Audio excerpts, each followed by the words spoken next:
As for the commandments, since I don't have any specific connection to this religion, it was interesting for me to go and do my research and to read about the commandment and to be able to create my own impression of the commandment without having a huge religious background or baggage connected to it. And so for me, it was kind of a paradox to read about this commandment that talks about how there can only be one God, you can only idolize this one God, but at the same time it's a commandment, so it's something that's being enforced on people.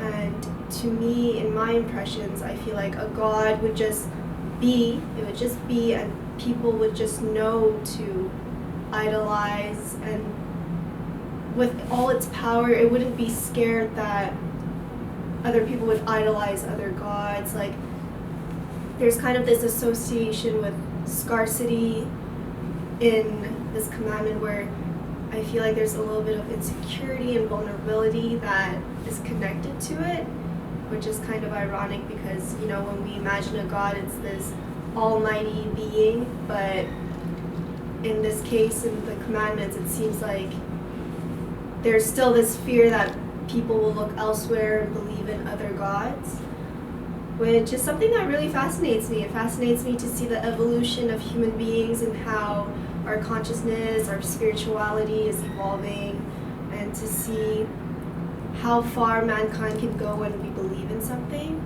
and how much we can build when we believe in something. We're so driven by our beliefs. It's really something that fascinates me to see, and I find it really interesting and beautiful at the same time. And I feel that as well in my soul. I feel like the stools represent my power, and I build all this structure that is kind of what makes me powerful, that gives me that height, that gives me that largeness, that greatness. But at the same time, they're so unstable that at any moment, if I just make one wrong move, like, it could perhaps be seen, and it gives this feeling of vulnerability that comes with it. And I think kind of like that saying, like, with great power comes great responsibility, I think it also comes with great vulnerability.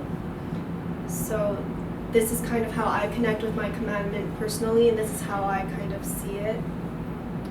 And to be able to do it here in the monastery, I think it is such a beautiful experience to be able to do an institute inside such a sacred place. And of course, it's so fitting for the peace to be able to do it in a place like this. And like I said, it's very interesting to see the history of this monastery and to see the evolution that the monastery has done over these past 400 years. And to see that perhaps religion is not where it used to be, but to see that there's still certain aspects that still remain today, like certain values of the monastery that still remain, which is, to help people, to want to heal people, holistic health, like this generosity that I think is still universal, that is still a value that I think should still exist. And to also see the evolution of the peace from 20 years ago, and to be kind of in this combination of the past and the present, I guess. I think it's a very special experience, actually. And yeah, I think it's going to be a great week to be able to be here, to be able to perform here in this sacred place. And yeah.